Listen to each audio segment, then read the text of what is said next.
tanto lutaram contra a aristocracia burguesa que acabaram se igualando aos inimigos. Este é o Visão Libertária, sua fonte de informações descentralizadas e distribuídas.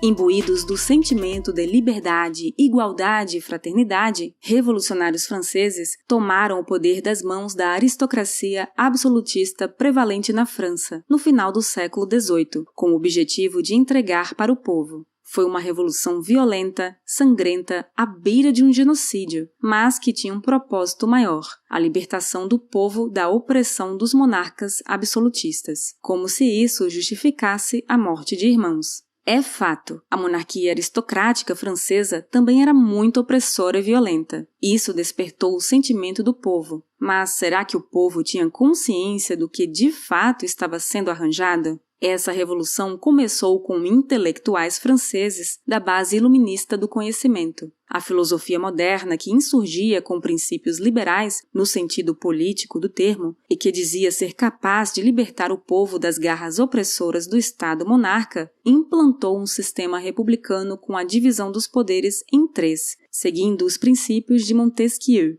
o judiciário, o legislativo e o executivo. Adotaram o termo república, que advém do latim res publica, significando coisa pública, ou seja, a coisa comum do povo. Com esse sentimento de pertencimento coletivo, as ideias se espalharam mundo afora e várias dinastias monárquicas caíram. No Brasil, não foi diferente. Os militares, em 1889, após uma trama conspiratória, destituíram o imperador Dom Pedro II de seu poder, após tentativas fracassadas de emancipações revolucionárias, como a Inconfidência Mineira, que tinha como pano de fundo a alta taxação à época, conhecido como a derrama, e que, em verdade, os revolucionários queriam apenas constituir-se como república nos moldes da Revolução Francesa, expulsando toda a família imperial do Brasil e tornando os bens pertencentes à realeza como coisas públicas, bem comum. Ignoravam o fato de que o próprio imperador tinha consciência do poder que lhe fora rogado por herança e que havia tornado a participação do povo algo real, seguindo o modelo adotado pela coroa inglesa desde o século XVII, a monarquia constitucional parlamentarista. Enfim, sem entrar muito no mérito se isso foi bom ou ruim, o fato é que as repúblicas passaram a ser o regime mais comum dentre os países ocidentais, justamente com esse conceito de pertencimento do Estado ao povo, a emancipação da sociedade e a instituição de um Estado democrático.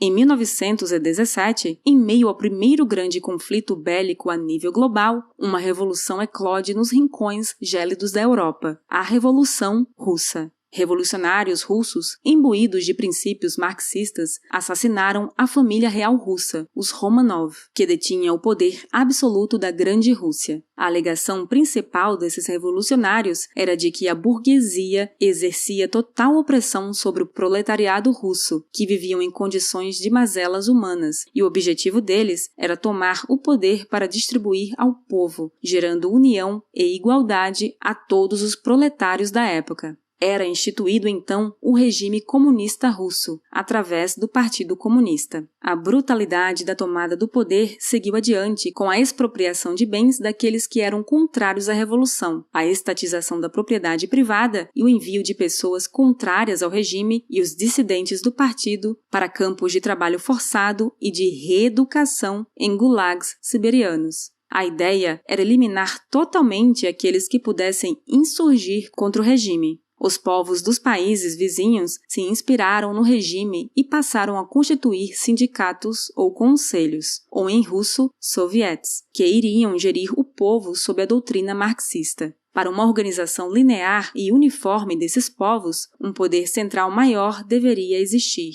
Daí então é inaugurada a União das Repúblicas Socialistas Soviéticas, ou somente União Soviética. Um regime totalitário, impositivo, pesado, que se isolou do mundo e elegeu um inimigo imaginário, assim como aquelas crianças que elegem um amigo imaginário para compartilhar aqueles momentos de loucura lúdica naturais de um infante. O capitalismo imperialista americano. É fato também que os Estados Unidos, com suas políticas nada diplomáticas, contribuíram para o ódio de outras nações, mas isso nada tinha a ver com o capitalismo. Era mais questão de poder e loucura de burocratas que detinham capital corporativista envolvido em seus intentos. Isso ocorre até hoje. Basta analisar perfunctoriamente a administração Obama-Biden. Não é o foco deste vídeo entrar a fundo na história das guerras ou de países ou fazer revisionismo. O objetivo é construir uma linha temporal com exemplos de regimes autoritários e o caminho que estamos percorrendo. Esclarecido esse ponto, aquele regime que dizia lutar pelo povo e que lutava pela igualdade de classes, criou uma classe nova, a dos burocratas, substituindo os burgueses combatidos.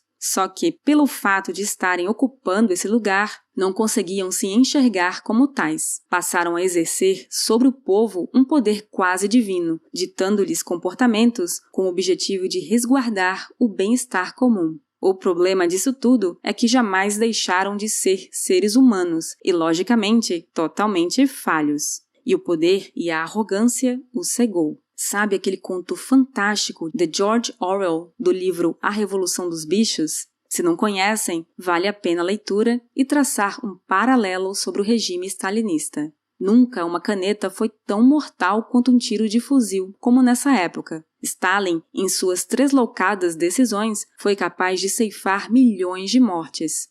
Holodomor, o Holocausto ucraniano, foi uma das maiores atrocidades da história de humanidade que um ser humano poderia cometer através de uma decisão infundada. O racionamento de comida causou mais de 6 milhões de mortes. E como viviam esses semideuses da modernidade? De forma nababesca, cheios de luxo, luxúria, riquezas e isolados da população. É aquela velha máxima orwelliana. Todos são iguais, mas alguns são mais iguais que os outros. Acabaram por se tornar aquilo que tanto combatiam, a nova aristocracia. A União Soviética fez escola pelo mundo, exportou seu modelo revolucionário a Cuba, um país próspero, mas que tinha lá seus problemas de corrupção, estado natural do próprio Estado, que caiu nas garras do regime violento e escravocrata. Mas não só isso, as repúblicas latino-americanas também se influenciaram, em maior ou menor escala, desse modelo aristocrático deísta, em que políticos difundem discursos de promoção de direitos e bem-estar social, mas que se encontram distantes da realidade do povo. Com a questão sanitária do ano passado, isso ficou muito mais evidente. Vemos não só políticos, mas todo o estamento burocrático em todas as esferas governamentais e funcionais vivendo distantes da realidade e dos anseios da população, enxergando a movimentação da sociedade através de seus filtros ideológicos e utópicos, gozando uma vida de privilégios com os recursos que são tirados por meio da força.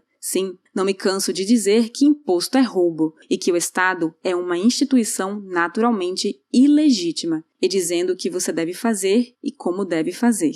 Enquanto se deleitam de todas as benesses que uma classe burguesa à época da aristocracia gozava, destroem a vida daqueles que empreendem, que de fato fazem a engrenagem social funcionar através das relações espontâneas e trocas voluntárias, e acham que estão promovendo o bem à sociedade. Perderam a noção da distância abissal entre eles e o baixo clero, como gostam de dizer alguns. Se recolheram à bolha aristocrática, se escondem atrás do escudo da censura formado pela grande mídia propagandista e big techs, ignoram a opinião pública e não são capazes de entender quais serão as consequências desse verdadeiro distanciamento social que plantaram ao longo da história moderna e da era republicana. Recentemente, os arroubos ditatoriais cometidos pelo ministro vítima persecutor julgador dos inquéritos das fake news são claros exemplos do descolamento da realidade que a bolha aristocrática socialista brasileira vive.